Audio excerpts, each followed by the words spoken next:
मी प्रिया आपलं स्वागत करते वी द पीपलच्या आजच्या या विशेष भेटीमध्ये। आज आपले विशेष पाहुणे आहेत भाजपाचे वरिष्ठ नेते, नागपूरचे जनप्रतिनिधी, महाराष्ट्र राज्य ओबीसी महामंडळाचे माजी अध्यक्ष आणि नागपूर महानगरपालिकेचे माजी सत्तापक्ष नेते माननीय श्री अविनाश ठाकरे सर। एक सामान्य कार्यकर्त्यापासून राज्यमंत्री दर्जाच्या जबाबदारीपर्यंत पोहोचणाऱ्या या यशस्वी मार्गात त्यांनी अनेक आव्हानांना सामोरे जाताना अविश्वसनीय धैर्य आणि रणनीतिक विचारसरणीचे पराक्रम दाखविले आहे। आज या मुलाखतीत आपण राजकारणात प्रवेश करण्याची प्रेरणा, अनुभव आणि व्यक्तिमत्व विकासाचे रहस्य या सर्वांवर त्यांचे विचार जाणून घेऊयात। सर, आपलं स्वागत आहे। सर, आपलं बालपण कसं होतं, शालेय शिक्षण कसं होतं आणि आई वडिलांचा सहभाग कसा होता? शाळा महानगरपालिकेच्या अशोक प्राथमिक शाळेपासून माझी शिक्षणाची सुरुवात झाली। आम्ही त्यावेळेला इकडे गणेशनगर शारदा चौकला तिकडे राहायचो आणि मग तिथनं 1978 साली ते जेव्हा घर बांधलं 77 मग मी सोमवारमध्ये ॲडमिशन घेतली आणि आईवडिलांचं शिक्षणाकडे जास्त त्यांचं कॉन्सन्ट्रेशन होतं की शिक्षण चांगलं झालं म्हणजे मग चांगल्या शाळेमध्ये त्यांनी मला टाकलं आणि शिकून मोठं व्हावं ही त्यांची पहिलीपासूनची इच्छाच होती। त्या पद्धतीने त्यांनी मला शैक्षणिक केलं, ट्युशन वगैरे सगळ्या त्या पद्धतीने केलं। सर, अशी ती मुले जे आई बाबांचे संस्कार तुमच्यावरती होते आणि तुम्हाला नेहमी लक्षात राहते की ह्या गोष्टी असल्याच पाहिजे एका व्यक्तिमत्वात? माझ्या वडिलांचं सामाजिक क्षेत्रातलं काम आणि त्यागाची भूमिका, मोठ्या पदावरून आलापासून ते बाहेरून जायचं आणि आई सातत्याने पाठपुरावा, प्रत्येक गोष्टीमध्ये आईचा पाठपुरावा असायचा आणि मागे लागून करून घेण्याची तिची जिद्द सातत्याने असायची। माझे वडील फार कमी बोलायचे पण आई जास्त रागवायची, म्हणजे मार आम्ही आईच्या हातचा खाल्ला जास्त। वडिलांच्या हातचा सहसा एखाद्याला वगैरे त्यांनी मारलं वगैरे तर तेव्हा, अदरवाईज या दोघांचं कॉम्बिनेशन असं होतं की एक जण पूर्वायचं आणि एक जण रागावतं। त्या काळीचा संस्कार हा सगळ्यांकडे असायचा म्हणजे माझं घर तसे आध्यात्मिक घर आहे। वडिलांचं पण पाठ पण गेले, याची पाठ पण, महाभारताचे पाठ पण करायचे ते, संत तुकाराम गाथाचे पण पाठ करायचे, भागवत सुद्धा करायचे ते, म्हणजे एक खूप मोठे प्रोग्राम नाही पण एक फॅमिली 25-50 लोकांच्या ग्रुपमध्ये बसून भागवत सुद्धा करायचे। मग एक आध्यात्मिक वारसा होता तो सत्व आहे त्याची। तर सांस्कृतिक वारसा जो आहे तो आईकडे गेला आणि सामाजिक वारसा जो आहे तो वडिलांकडे। जसं तुम्ही म्हणताय की आर्टकडे जास्त सुरुवातीचा कल होता, राजकारणाकडे यायचं कसं झालं? नाही, राजकारणापेक्षाही म्हणजे मला नाटक संगीत हे नेहमी आवडायचं पण घरच्यांची इच्छा होती की एज्युकेशन इज मस्ट आणि एज्युकेशनसाठी त्यांचा खूप आग्रह होता।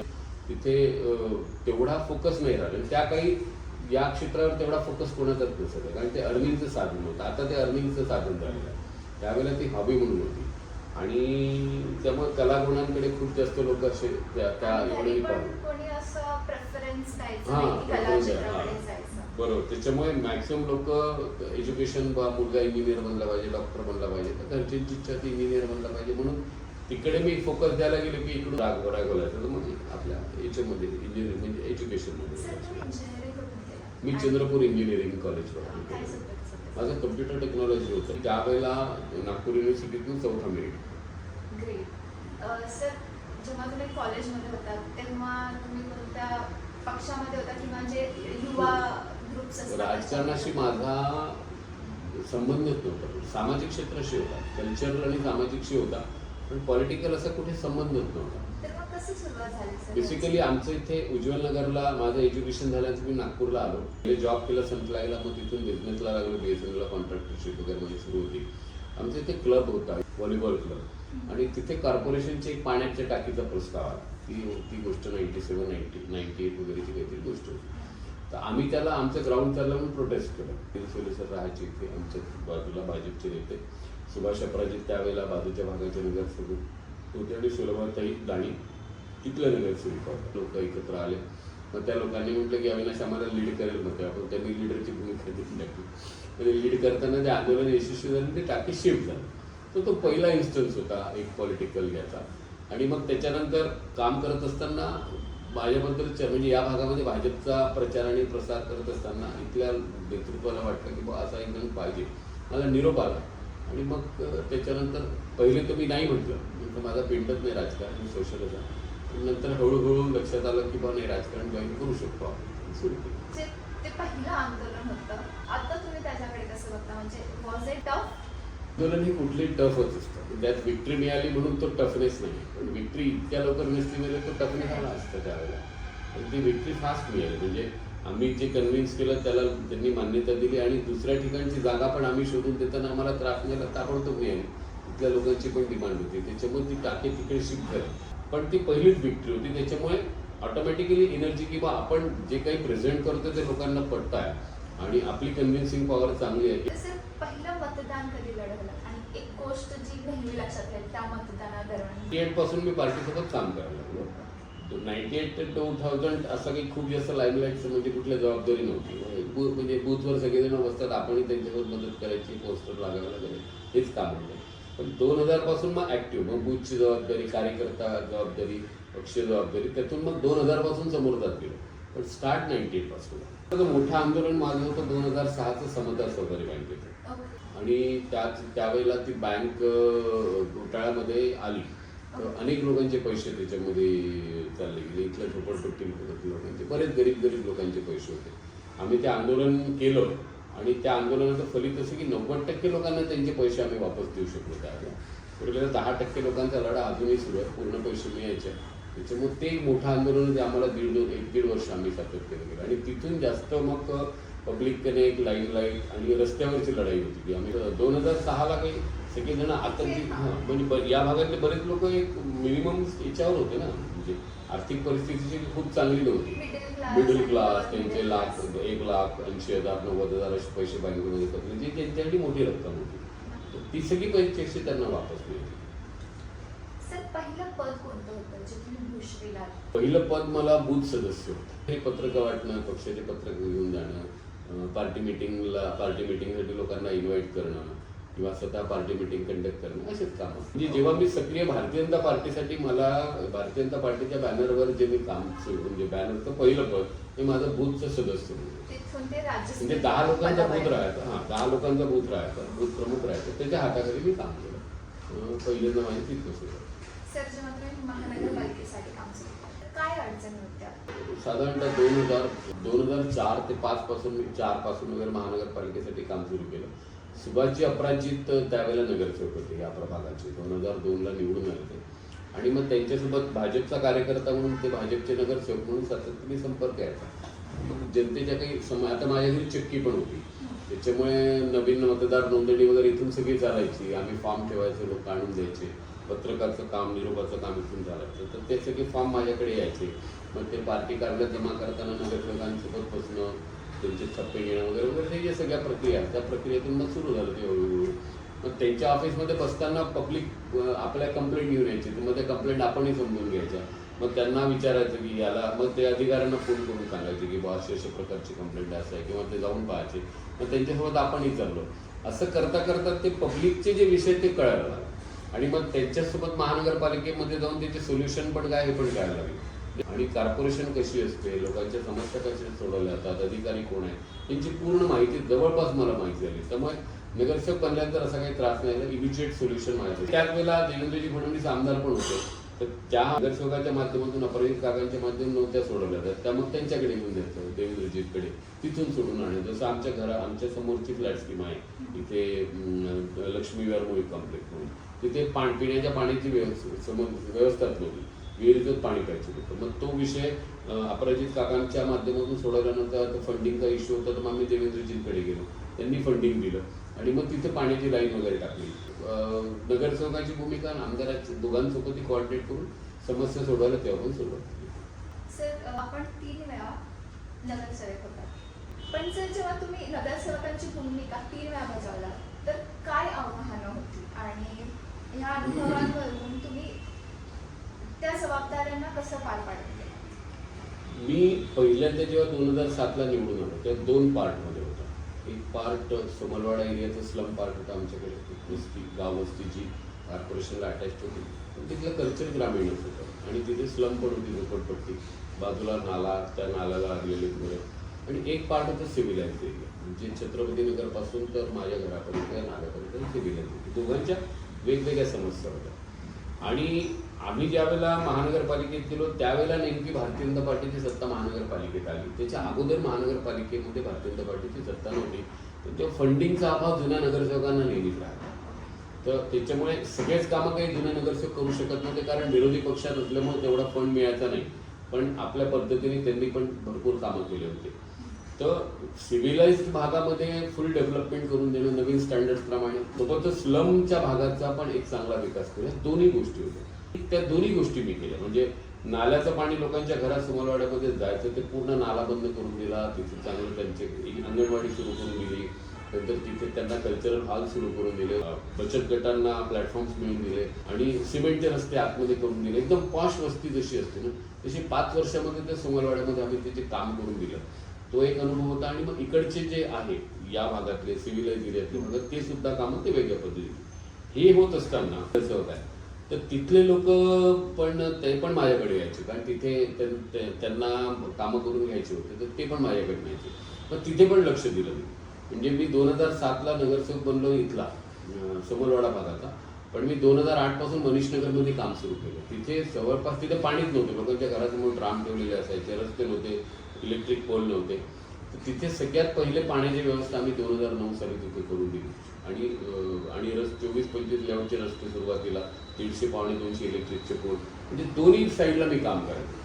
आणि त्याच्यात बेनिफिट असा होता की एकवेळ गडकरी साहेबांच्या घरी मीटिंग असताना आम्हाला फंड कुठे तुम्हाला फंड किती पाहिजे सांगितलं, विचारलं.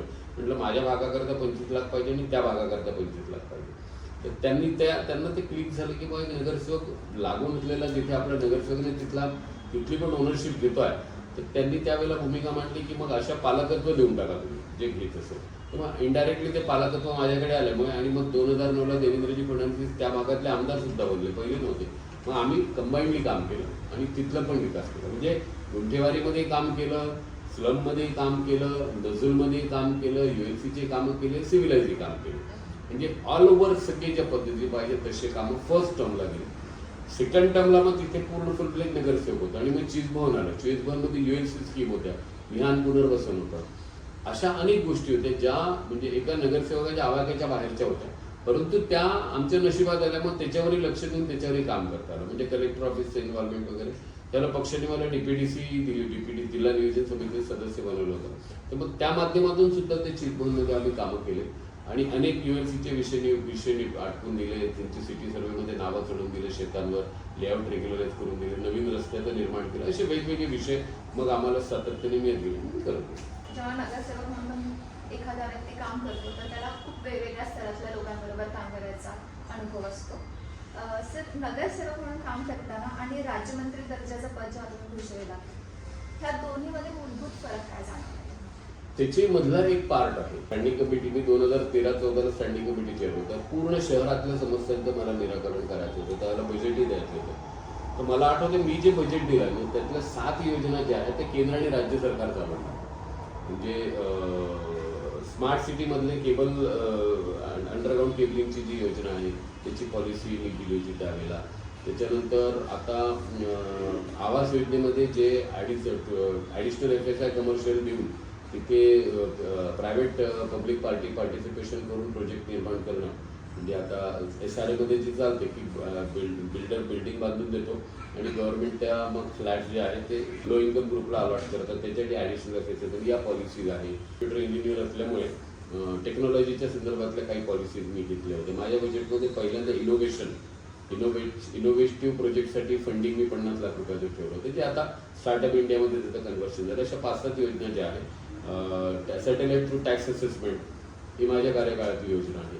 नागपूरमधला पहिला LED सिग्नल मी लावला होता. पहिला LED सिग्नल. बाकी पहिले ते ब्लिंक लाईट सिग्नल होते, पण समलवाडा चौकात मी पहिला LED सिग्नल लावला. त्यानंतर मग नागपूरमध्ये LED सिग्नल सुरू झाले.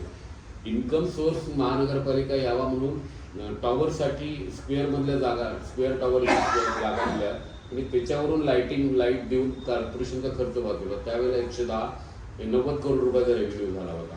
तर तो कॉर्पोरेशनच्या तिजोरीत आला. हे जे सोडियम लाईट शहरामध्ये पहिले वापरायचे, ज्याचं जास्त इलेक्ट्रिक बिल लागायचं, त्याच्या जागेवर LED लाईट लावून इलेक्ट्रिक बिल जेवढे पैसे वाचले त्या पैशातून LED लाईट लावायचं आणि त्याचं पेमेंट कॉर्पोरेशनला करायचं. म्हणजे ती एक प्रायव्हेट पार्टिसिपेशन, म्हणजे कॉर्पोरेशनचा खर्च न होता दुसऱ्या कॉन्ट्रॅक्टरने तिथे एलईडी लाईट लावायचे आणि इलेक्ट्रिकचं जे काही कन्झम्पशन वाचतं त्यातून त्याचं पेमेंट करायचं. तर पहिला एलईडी लाईटचं पण माझ्याच त्या कार्यकाळामध्ये लागली होती. असे वेगवेगळे झाले. त्यामुळे शहराचा सामाजिक क्षेत्रातल्या लोकांशी पण संबंध आला त्यावेळेला आणि मग त्याचा उपयोग म्हणून मला पण राज्यमंत्री म्हणून झाला. म्हणजे बेसिक नगरसेवक म्हणण्यापेक्षा स्टँडिंग कमिटी चेअरमन पदाचा जो शहरामध्ये माझा प्रवास आणि लोकांशी विविध बोलणं, सामाजिक समस्या समजून घेणं, नागरी समस्या अजून जास्त प्रमाणात समजून घेणं, त्याचा फायदा मग तिथे बेसिकली सामाजिक क्षेत्रामध्ये झाला. कारण ओबीसी महामंडळाच्या माध्यमातून एम्प्लॉयमेंटसाठी म्हणजे सेल्फ एम्प्लॉयमेंटसाठी फंडिंग होतं. तर ते फंडिंग कुठल्या घटकाला जायला पाहिजे, कसं जायला पाहिजे याचा अनुभव मला तिथून मिळाला. आणि माझ्या कार्यकाळामध्ये एक महत्त्वाची योजना सुरू झाली ओबीसी महामंडळ म्हणून. बिनव्याजी कर्ज म्हणून आम्ही दिलं होतं. व्याज परतावा योजना म्हणून होती ती. म्हणजे साधारणतः आपण बँकेचं लोन घेतो तर लोन कुठल्याही बिझनेससाठी तर पहिल्या इन्स्टॉलमेंट्समध्ये जे आहे इंटरेस्ट जास्त असतो. पहिल्या इन्स्टॉलमेंट इंटरेस्ट कव्हर करतात आणि हळूहळू प्रिन्सिपल वाढवत जातात. म्हणजे ही त्याची पॉलिसी आहे. आमच्या ते तर देवेंजीच्या लक्षात आलं आणि आमच्या चर्चा झाल्या त्याच्यावरून एक लक्षात आलं की आपण समजा व्याज परतावा योजना टाकली तर पहिला जो बिझनेस ज्याने आपल्याकडून कर्ज घेऊन बिझनेस सुरू केला त्याला पहिल्या व्याजाचा जो बोजा भरतो तो सरकार होते दुसरे. म्हणजे त्याला प्रिन्सिपलच द्यावं लागेल. मग पहिल्या महिन्यात त्याचं 7,000चं इन्स्टॉलमेंट असेल तर 2,000 प्रिन्सिपल आणि 5,000 व्याज. तर पहिल्यामध्ये 5,000 सरकार भरेल, 2,000 हा भरेल. असं करत करत ती रिटर्न योजना आहे. त्याच्यामुळे जो बिझनेस करणं त्याला सस्टेनेबल झालं आणि ती पण योजना माझ्या कार्यकाळामध्ये सुरू झाली. त्या योजनेचे जवळपास त्यावेळेला मी 80 करोड रुपयाचं डिस्ट्रीब्युशन केलं होतं आणि केंद्र सरकारच्या राज्यमंत्र्यांकडे मी 134 करोड रुपयाची डिमांड पण केली होती. ती पण आता जवळपास फुलफिल झाली. मला वाटतं नंतरच्या रेटीमध्ये ते पैसे सुद्धा ते सर्व त्या दोन्ही याच्यामध्ये मला सोशल कनेक्टचं खूप जास्त पाहिजे. तरुण जे आहे जे राजकारणात यायचं ठरवतात त्यांनी कोणत्या 3 गोष्टींकडे लक्ष द्यायला पाहिजे आणि कौशल्याची आत्मसात करा? मी आजच्या तरुणांना बघतो ना राजकारणात येतात 2-2.5 वर्ष काम केलं त्यांना वाटतं मला काहीतरी नगरसेवक मिळावं. असं होत नसतं. आता पार्टीच्या भरोश्यावर नगरसेवक कोणी बनू शकेल पण ज्यावेळेला तुम्हाला आणि मग पार्टीच्या भरोश्यावर तुम्ही नगरसेवक जरी बनले तरी पब्लिकला ती सर्व्हिस नाही देऊ शकत. तर मला असं वाटतं की पहिले पब्लिक सर्व्हिसेस आणि थोडंसं जनतेमध्ये राहून जनतेच्या समस्या समजून घेणं आणि त्याच्यानंतर अशा पद्धतीने ट्राय करणं खूप चांगलं. आणि अनेक लोक ग्लॅमरला पाहून येतात पण पॉलिटिक्समध्ये ग्लॅमर जेवढा आहे त्याच्यापेक्षा जास्त त्याग आहे, त्याच्यापेक्षा जास्त पेशन्स आहे, त्याच्यापेक्षा जास्त मेहनत आहे. दिसायला वरतून खूप. आता मगाशी तुम्ही माझ्या ऑफिसमध्ये बसले होते बघ कसे लोक त्यांच्या पद्धतीने लोकांचं एक्सपेक्टेशन होतं तुम्ही पाहा. आपण त्या एक्सपेक्टेशनला खरे उतरलं नाही तर आपण मग डिस्टर्ब होऊन जातो, सोडून देतो. त्याच्यामुळे पहिले ती आपण त्या एक्सपेक्टेशनला मॅच करू शकतो का, आपण त्या लेवलला त्यांना हँडल करू शकतो का, ती सिच्युएशन हँडल करू शकतो का याचा असेसमेंट पहिले सगळ्यांनी करायला. पॉलिटिक्स हा लॉंग टर्म गेम. तुम्ही एका दिवसात नाही शिकू शकत, एका दिवसात तुम्हाला काहीच करू शकत नाही. आणि संघटनेमध्ये 2-3 वर्ष काम केलं म्हणून मी इलिजिबल झालो हा लोकांचा जो आजकालच्या तरुण पिढीचा जो समज आहे हा समज चुकीचा आहे. त्यांना संघर्ष, आंदोलन, लोकांच्या समस्या याच्या माध्यमातून राजकारणात जावं लागेल. पार्टी सपोर्ट आहे तोपर्यंत तुम्ही इनिशियल पार्टी सपोर्ट राहिला. पहिल्यांदा तुम्हाला लोक जज तुमच्या पार्टीवरून करतील, सेकंड टर्मला तुमच्या स्वतःच्या कर्तृत्वावर जज करतील. तर त्याच्यामुळे तेवढा एक्सपिरियन्स त्यांनी घेणं आवश्यक आहे. आणि पेशन्स असला पाहिजे पोरांमध्ये, पेशन्स मिळायचं पाहिजे आणि स्वतःला ओढून म्हणजे ओतून देऊन काम करायची वृत्ती सुद्धा आजच्या पिढीमध्ये सापडत नाही. ही पॉलिटिकल पिढीचीच गोष्ट नाही करत आहे. माझ्या घरपासून मला माहिती आहे की त्याच्यामध्ये 100% निर्बंधवर काम करायची सवय आजच्या पोरांना. या कुठल्याही फील्डमध्ये राजकारणामध्ये या फील्ड सगळ्यात जास्त आवश्यक आहे त्यामध्ये इन्व्हॉल्वमेंट. सर तुम्ही ग्लॅमरसची गोष्ट केली यावरती सोशल मीडियाचा काही प्रभाव आहे का ज्याच्यामुळे ग्लॅमरस वाटतंय पॉलिटिक्स? आज आहे पहिले नव्हतं. म्हणजे साधारणतः 2018-19 नंतर सोशल मीडियाचा प्रभाव व्हायला लागला पण 2014 पर्यंत नव्हता. आम्ही तर आमच्या पॉलिटिकल करिअरपैकी अर्धावट करिअर तर आम्ही विरोधातच होतो ना. आमची सत्ताच नव्हती, आम्ही विरोधातच काम केलं. आम्हाला संघर्षच करावा लागला. आजच्या तारखेला मी भाजप म्हणून म्हणेन म्हणजे काँग्रेसच्या कार्यकर्त्यांची मेंटॅलिटी काय मला माहिती नाही पण भाजपच्या कार्यकर्त्यांच्या मेंटॅलिटीमध्ये पाहिलं तर आज त्यांना सगळे इझिली अवेलेबल आहे त्यामुळे त्यांना ते ग्लॅमर दिसतात. पण हे ग्लॅमर काही परमनंट नाही आणि शेवटी राजकारणामध्ये जनता ही सर्वस्व आहे, त्यांच्यावर अवलंबून आहे. ते तुम्हाला कशा पद्धतीने ट्रीटमेंट देतात त्याच्यावर अवलंबून आहे. त्याच्यामुळे सोशल मीडियाचा प्रभाव आहे पण तो फसवा प्रभाव आहे. तो काही तुमच्या संघर्षाला दाखवत नाही, तो तुमच्या त्यागाला दाखवत नाही किंवा तुमच्या केलेल्या मेहनतीला दाखवत नाही, तुमच्या फक्त वलयाला दाखवतो की आज आम्ही गेल्यानंतर 100 लोक उभे आमच्या बाजूला उभे राहिले की तोच दाखवतो. पण ते 100 लोक आमच्या मागे उभं राहायला आमचं 25 वर्षाचं आयुष्य गेलं हे सोशल मीडिया दाखवत नाही. त्याच्यामुळे तिथे माणूस फसतो, तिथेच फसतो आणि तिथेच मग तो संपतो. त्याच्यामुळे सोशल मीडियाच्या प्रभावावर राजकारण शक्यच नाही, तुम्हाला मॅन टू मॅनच जावं लागेल. सर, डिप्रेशन पण एक आजच्या पिढीला भेडसावणारा एक समस्या आहे. तर तुमच्या कारकिर्दीत कधी तुम्हाला निराशेला सामोरे जावं लागलं आणि त्यावेळेस मनोबल कसं तुम्ही टिकवून ठेवलं? राजकारणामध्ये अनेक वेळा अपेक्षा असतात की आपल्याला म्हणजे आपण आता या लेवलवर गेलो, आता पुढे गेलो पाहिजे, प्रमोशन झालं पाहिजे, अशी प्रत्येक वेळेला अपेक्षा असते. आणि ज्या वेळेला ते नाही झालं त्यावेळेला ऑटोमॅटिक डिप्रेशन येतं, फ्रस्ट्रेशन येतं. पण मी आतापर्यंत जेव्हा डिप्रेशनमध्ये गेलो त्यावेळेला मी काहीतरी नवीनच करायचा प्रयत्न केला. म्हणजे फॅमिली एस्टॅब्लिशमेंटमध्ये, बिझनेस एस्टॅब्लिशमेंटमध्ये किंवा सोशल एस्टॅब्लिशमेंटमध्ये मी स्वतःला दुसरीकडे गुंतवून टाकतो. तेवढ्या वेळामध्ये दुसरीकडे गुंतवून टाकून स्वतःला फ्रेश ठेवण्याचाच प्रयत्न केला. त्याच्यामुळे म्हणजे आतापर्यंतचा प्रवास सोपा आहे.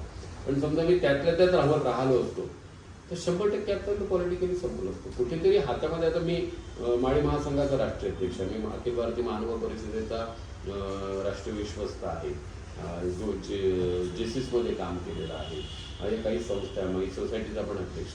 तर मग कुठे ना कुठे म्हणजे आपल्याला असं वाटलं की नाही आता पॉलिटिकली आपल्याला काही स्कोप नाही सध्याच्या परिस्थितीमध्ये, काय ते सोशल अपलिफ्टमेंट करायचे, सोशल अपलिफ्टमेंटचे प्रोग्राम चालवायचे, याच्यामध्ये गुंतवून ठेवल्यामुळे ती लाईफ तर डिप्रेशनमध्ये स्वतःला कोणत्या तरी कामामध्ये गुंतवून ठेवणं, डिप्रेशनमध्ये जाऊच नाही द्यायचं स्वतःला. कुठेतरी ते फिलिंग यायला लागलं की बा यार आता आपल्याला पॉलिटिकली आपण डिझर्विंग असताना आपल्याला नाही देण्यात आलं, आणि काय विषय असेल, आपली लोकप्रियता कमी झाली का, नेत्याच्या मनातून आपण उतरलो का, किंवा आपल्याबद्दल पार्टीचा विचार नसेल का, काय थिंकिंग असेल, हे प्रश्न स्वाभाविकपणे मनात येतातच. तर त्यातून बाहेर काढायला कुठे ना कुठे स्वतःला गुंतवून ठेवणं हे आवश्यक आहे. मुलीसाठी रेस्टॉरंट सुरू केलं खाली. तर मी महानुभाव पंथाचा असल्यामुळे पार्टी वगैरे माझे विषयच नाही. म्हणजे कुठे रात्रीच्या बैठकी वगैरे कुठल्या पार्ट्यां वगैरे मध्ये जाणं हे आमचे विषय नाही. मला खाली वेळ मिळाला की मी किचनमध्येच जातो, काही ना काहीतरी नवीन पदार्थ करून खाऊ घालायचे, स्वतः खायचे, आई जॉब आहे माझी. तर मग ते कुठेतरी स्वतःला एंगेज ठेवणं. फ्रस्ट्रेशन लेवलमध्ये तुम्ही समजा खोलीत कोंडून घेतलं, तुम्ही बाहेर नाही पडू शकत. तुम्ही एंगेज ठेवलं तर तुम्ही बाहेर निघू शकता. सकाळी पहाटे उठणं, पहिले आंघोळ वगैरे करून पहिले आमच्या पंथामध्ये, महानुभाव पंथामध्ये आम्ही देवपूजा सगळ्यात काही खायच्या अगोदर आम्ही देवपूजा करतो. तर रुटीन 24 मिनिटाची देवपूजा सकाळच्या वेळेला आम्ही करतो, ती कधीच चुकत नाही. टूरवर गेलो तर सोबत आमचे नामस्मरणाचे हे असतात, आम्ही ते करत असतो. त्याच्यामुळे दैनंदिन हा विषय तो कधीच चुकत नाही. जिथे कंपल्शन आहे म्हणजे आम्ही स्वतःला कंपल्शन टाकतो, कारण ते 24 मिनिटं आम्हाला दिवसभर काम करायचे आहे. तर ते नामस्मरण करणं, पूजा करणं ही कंपल्सरी ठेवलेलं आहे पहाटे उठून, सकाळी उठून. आणि नंतर मग रुटीन, आमचं काही रुटीनच नसतं. आम्ही बिझी विदाउट बिझनेस लोक आहोत. आमचा बिझनेस काही नाही, पण आम्ही सतत बिझी असतो. कारण केव्हा कोण आमच्या घरात येईल, कोण कुठली समस्या, कोणाचं केव्हा पुरेल, कुठे काय उद्भवेल, हे आम्ही अगोदर प्रेडिक्ट करू शकत नाही. त्यामुळे जी परिस्थिती आली त्या परिस्थितीप्रमाणे आम्ही दिवसभर काम करत राहतो. पण हा ते 24 मिनिटाचे हे आमचं रुटीन. सर, राजकारणाला नेत्याचा किंवा राजकारणी व्यक्तीचा प्रभाव आहे तुमच्या? 3-4 लोक आहेत. सोशल सेक्टरचा विचार केला तर मी जेव्हा पॉलिटिक्समध्ये नव्हतो तेव्हा शरद पवारांचं सोशल नेटवर्किंग मला खूप आवडायचं. सीएम पण होते. त्यांनी जे सोशल इंजिनिअरिंग केलं ते मला खूप आवडायचं. छोट्या छोट्या घटकांना सोबत घेऊन त्यांनी ते काम केलं. त्यावेळी आता त्यांची लाईन बदलली, ही गोष्ट वेगळी. पेशन्समध्ये देवेंद्र फडणवीसांसारखा पेशन्स नेता मी नाही पाहिला. एकदम कूल. आणि त्यांचे होर्डिंग वगैरे कधीच नाही लागले. मी अनेकांना उदाहरण देतो, जे मी होर्डिंग, मला लोक म्हणतात होर्डिंग लावायचं, मी म्हणतो रे बाबा, सीएम बनतपर्यंत त्यांचे होर्डिंग नाही लागले, ते सीएम बनले. म्हणजे होर्डिंग लावूनचा माणूस मोठा बनलो. तर ती जी त्यांची काम करण्याची, पेशंटली सगळ्यांना ऐकण्याची आणि समजून घेऊन सहकार्य करण्याची, ती खूप भावते. आणि नितीनजींचं विजन, पगडा या लोकांचा आहे. मोदीजींबद्दल एक सांगू शकतो मी की इतका त्यांना विरोध झाला, त्या विरोधाला सहन करत करत ती जी एकाग्रता त्यांच्यामध्ये किंवा तो निग्रह त्यांच्यामध्ये, एक करायचंच डिसिजन मेकिंग जी कॅपॅसिटी आहे ती वाखाणली. म्हणजे कुठलंही डिसिजन घ्यायचं आणि त्याला इम्प्लिमेंट करून त्याला यशस्वी करून दाखवायचं. हा जो कॉन्फिडन्स आहे हा खूप मोठा आहे. सर, तुम्हाला सर्वात जास्त समाधान देणारं सामाजिक कार्य कोणतं? आता सुरुवातीला मला आठवतंय खामगावचा एक जळगाव जामोदचा एक मुलगा होता, त्याचं नाव घेणे योग्य नाही, त्याला तो एका पायाने पंगू होता, तर तो तिथून माझ्यापर्यंत आला आणि त्याला ते आर्टिफिशियल लेग पाहिजे होतं आणि काही गव्हर्नमेंटची स्कीममधून त्याला बेनिफिट पाहिजे होतं. तर त्याला मी प्रयत्न केला आणि त्याला ते मिळालं. पण मला ती कल्पना त्याला ते मिळालं नाही. पण तो जेव्हा पेढे घेऊन आला तो पहिला क्षण होता. कोरोना काळात तर बापरे खूप लोकांना म्हणजे हॉस्पिटलमध्ये ॲडमिट करण्यापासून तर त्यांना घरी येतपर्यंत ते सहकार्य झालं. तर त्याच्यानंतर काही लोकांना ॲडमिट केलं, मग ते घरी आल्यानंतर त्यांना गॅस ऑक्सिजनचे प्रोव्हिजन वगैरे पुढे त्यांच्या आयुष्यात काय झालं आपणही माहिती घ्यायचा नाही प्रयत्न केला. पण जेव्हा ते अचानक समोर आले की 2 वर्षांनी 1 वर्षांनी मी तुमच्यामुळे जगलो, तुमच्यामुळे वाचलो. एक वेळा मला LNTचं नागपूरला CCTVचं काम होतं मोठं, तर काही लोक माझ्याकडे रोजगाराच्या संदर्भात आले, तर मी त्यांना रिक्वेस्ट केली की मी पाठवतो त्यांचा इंटरव्ह्यू जे सुटेबल होतं त्यांना लावून घ्या. तर अचानकपणे ते आई वडील 1.5 वर्षानंतर आले, तुमच्यामुळे आमच्या मुलाला नोकरी लागली. असे खूप आहे. मिहानमधल्या कंपन्यांमध्ये आपण पाठवून देतो पत्र आणि आपण बोलून घेतो बा असे पोरा तुम्ही त्यांना जॉबवर घ्यावायची इच्छा.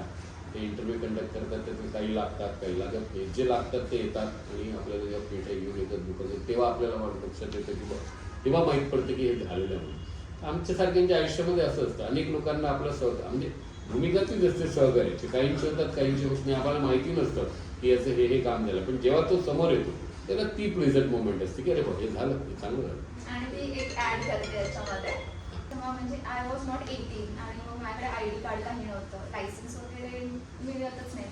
तर एंट्रन्ससाठी मला एक ID कार्ड हवं होतं आणि त्यावेळेस घेऊन दिलेलं की ओळखतो परमिशन द्यावी एक्झामसाठी. आणि मग अशी पण मी बघितले इतके सारे लोक आणि ते कशा पद्धतीने बोलतायत आणि how you are reacting to them, कसं एका फोनवरती जिथे पण जमतं तिथे कसं एक टाइम फ्रेम देऊन काम करून घेणं मी स्वतः बघितलेलं आहे त्या गोष्टी. तरुण नेत्यांनी समाजकारण आणि राजकारण याच्यात संतुलन कसं साधावं? राजकारण हे कमीच करावं लागतं. जेव्हा पॉलिटिक्स हा इलेक्शन पुरता मर्यादित आहे. तुम्ही जेवढं जास्त सामाजिक काम कराल तेवढं तुम्हाला पब्लिकमध्ये तुमचं अपिअरन्स राहील आणि पब्लिकमध्ये लायकिंग राहील आणि जेवढं पब्लिकमध्ये लायकिंग राहील तेवढं तुम्ही पॉलिटिकली सक्सेसफुल राहाल. पॉलिटिक्स हे पुरतं इलेक्शन पुरतं होतं. म्हणजे मी माझं उदाहरण म्हणतो, पहिल्यांदा माझी निवडणूक झाली, माझे मित्र होते संजय मेघे, आता ते राहिले नाही. पहिली माझी निवडणूक त्यांच्या विरोधात झाली, ते हारले, मी जिंकलो. मी दुसऱ्या दिवशी त्यांच्या घरी चहा प्यायला गेलो.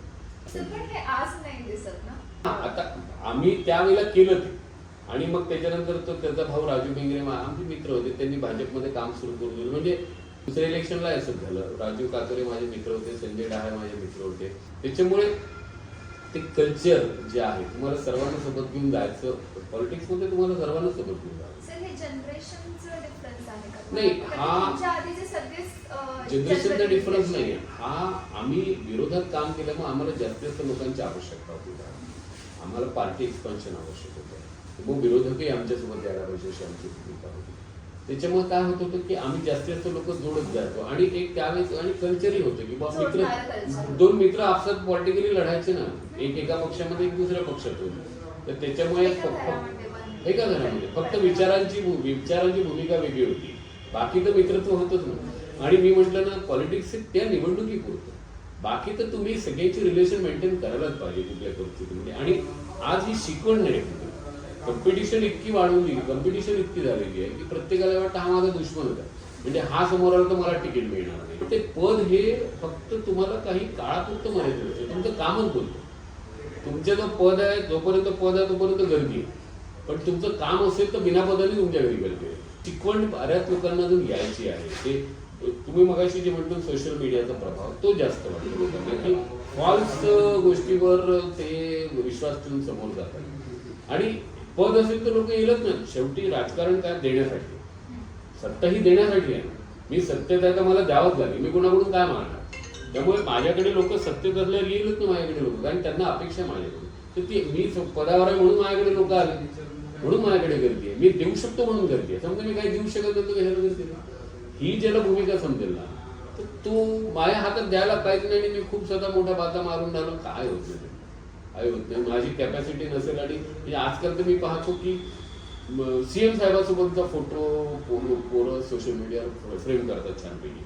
आणि मग एखाद्याने काम सांगितलं तर तुझे सीएम सोबतचे संबंध आहे, कशाला फोटो कशाला फ्रेम करतात टाकतात की माझे खूप जवळचे संबंध, माझे घनिष्ठ संबंध असावे. पण मग एखाद्याने काम सांगितलं की मग तुझे संबंध आहे तर तू मला काम करतो, मग काम नाही करतात कारण संबंधच नाही. फोटो असला मग संबंध थोडी. ही रियालिटी जेव्हा समजायला लागेल लोकांना, फॉल्स प्रेझेंटेशन जेव्हा संपेल ना तेव्हा या जनरेशनला त्याचं फायदा. अदरवाईज फॉल्स प्रेझेंटेशननी काय मिळालं आणि सोशल मीडियामध्ये तेवढाच तो एक काळ दाखवला जातो. तेवढंच एक बाकी नाही. आणि सर कोणी जनप्रतिनिधी आहे, सेलिब्रिटी आहे, एक फोटो द्या म्हटलं कोणीच कशाला नाही. अरे आम्हाला तर चांगलं, माझ्यासोबत समजा होते तुम्ही फोटो मागितला आणि तुम्ही सोशल मीडियावर टाकत तर माझीच पब्लिसिटी.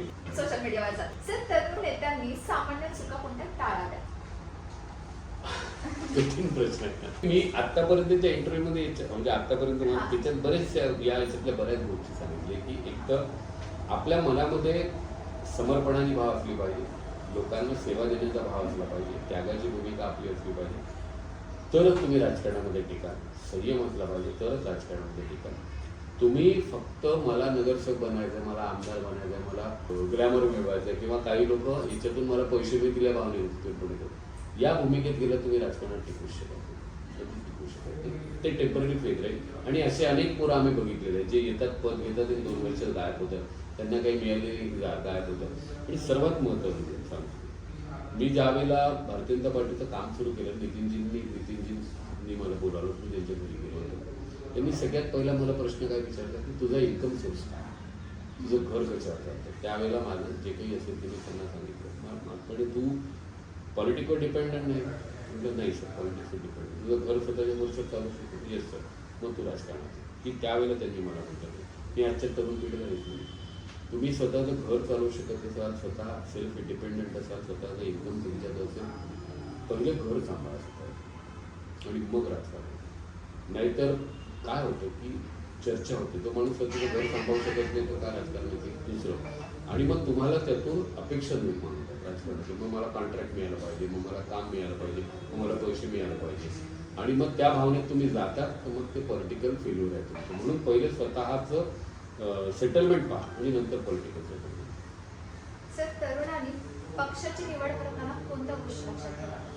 हा तर डिपेंडेबल प्रश्न आहे. याच्यात तर तो वैचारिक, प्रत्येक वैचारिक माणसं डाव्या उजव्या सरणी ज्यांचे म्हणजे कम्युनिस्ट आहे किंवा डाव्या उजव्या सरणीचे लोक आहेत वैचारिक, ते तर त्याचाच विचार करतील. उजव्या विचारसरणीचे हिंदुत्ववादी लोक, हिंदुत्ववादी विचाराचे आहेत, ते 100% भाजपचा विचार करतील. आणि काही लोक ज्यांना विचारत नसतं, जिधर दम उधर हम, जिकडे सत्ता तिकडे आम्ही, तर त्याच्याप्रमाणे ते मग चालतात. काही त्यांना काही येत नसतं. आणि आता काही लोक हा विचार करतात इथे हाच पक्ष करतात, याच पक्षात गेलं पाहिजे आपल्याला. मग ते डिपेंड करतं, प्रत्येकाच्या विचारसरणीवर डिपेंड करतं कोण कसं. सोशल मेसेज जर कोणाला द्यायचा असेल मला, तर सत्तेसोबत राहा हाच मेसेज. आणि हा सगळ्या सोशल मोठमोठ्या महात्मा फुलेपासून आंबेडकरांपासून सगळ्यांनी दिलं की सत्तेसोबत राहा, तुम्ही कोणाला भलं करू शकता. 1-2 पुस्तकं जे तुम्ही सुचवाल वाचली पाहिजेत आवश्यक? भारताचं संविधान मधला नागरिकांचे अधिकार हे कलम प्रत्येक पॉलिटिशियनने वाचलं पाहिजे. सेक्शन 14 मध्ये जे दिलेलं आहे सामान्य नागरिकांचे अधिकार, कार्य, हातभार, हे तर 100% वाचलं पाहिजे. सोशल याच्यामध्ये महात्मा फुले आणि आंबेडकर वाचले पाहिजे. आणि बुद्ध आणि त्याचं धम्म हे वाचलं पाहिजे. महात्मा फुले समाज साहित्य वाचलं पाहिजे. मॅनेजमेंटसाठी शिवाजी महाराज वाचले पाहिजे. हे तुम्ही वाचाल तर तुम्हाला सोशली कळेल, पॉलिटिकल मॅनेजमेंट, सोशल मॅनेजमेंट कळेल. आणि कास्टिझम काय आहे देशामध्ये, कास्टिझम कशा पद्धतीने लोक त्याचा मिसयूज करतात हे कळेल. आणि जेव्हा तुम्ही सामान्य नागरिकांचे अधिकार संविधानातले काही कलम आहेत ते वाचले तर तुम्हाला त्या लाईनवर काम करतात. म्हणजे प्रशासनाशी तुम्हाला त्या पद्धतीने बोलता येईल. अधिकारी हे कायद्याला घाबरतात. तुम्हाला कायदा येत असेल तर अधिकारी 100% तुमचे कामं करतील. तुम्हाला कायदा नसेल तर तुम्हाला विरोध. जनतेला काय देऊ शकतो आणि कुठल्या अधिकाऱ्यांचे कुठले काय पॉवर्स आहे, डेलिगेट काय, गव्हर्नमेंट त्यांना काय डेलिगेट केलं याची माहिती तुम्हाला असणं. सर ह्या प्रश्नोत्तरांमध्ये खूप सारे उत्तर असे होते जे मला नेहमी लक्षात राहतील, पण हे माझं सगळ्यात फेवरेट आहे. सर शेवटचा प्रश्न, तुमच्या संपूर्ण जीवन प्रवासामध्ये तुमचं जीवन मंत्र काय, नवीन पिढी सोबत पास ऑन करायला? हे लाईफ आहे, समोर येईल त्या पद्धतीने तुम्हाला जावं. तुम्ही काही प्रेडिक्ट करू शकत. आणि पॉलिटिकल लाईफमध्ये तर काहीच प्रेडिक्ट करू शकत नाही, कारण अधिकार तुमच्या तो फार लिमिटेड आहे. मतदानाच्या दिवशी मतदार काय प्रकारे रिॲक्ट करतो हे तुम्ही कधीच सांगू शकत नाही. या भारताने अनेक वेळेला सिद्ध करून दाखवलेलं आहे. तुम्ही असा मंत्र देऊ शकत नाही. फक्त आलेल्या परिस्थितीला समोर जाणं हाच एक आपल्याला सगळ्यात चांगला पर्याय असतो. आणि पब्लिकचं ऐकलं, पॉलिटिक्समध्ये पब्लिकला ऐकलंच पाहिजे तुम्ही, आणि ऐकाल तरच तुम्हाला लोक समजतील. आणि मनात हे ठेवून दिलं की हा याला काय समजते, हा काय मला सांगेल, याचं कशाला ऐकू, मला जास्त कळतं किंवा त्याचं ऐकायचं नाही, ते होत नाही. विरोधकांचं सुद्धा ऐका, सोबत लोकांचं ऐका, तरच तुम्हाला कळेल. लोकांच्या जनभावनांचा आदर करणं शिकलं ना, जनभावनांचा अनादर केला तर कोणी पूर्ण राष्ट्राने नक्कीच सर, हे सगळ्या मंत्रांना तरुण देखील आत्मसात करतील ही अपेक्षा. तर तुमचा प्रवास हे जसं एक ग्राउंड लेवलपासून राज्यस्तरीय मंत्रिपदाच्या जबाबदारीपर्यंतचा होता, हा खूप इन्स्पिरेशनल आहे. विशेषतः तरुण पिढीला जे तुम्ही व्यावहारिक सल्ले दिलात, नेतृत्वाची तत्त्वे आणि आत्मविश्वासाने ह्या आव्हानांना कसं सामोरे जायचं, हे नेहमी लक्षात ठेवणाऱ्या गोष्टी आहेत. Sir, thank you so much. आणि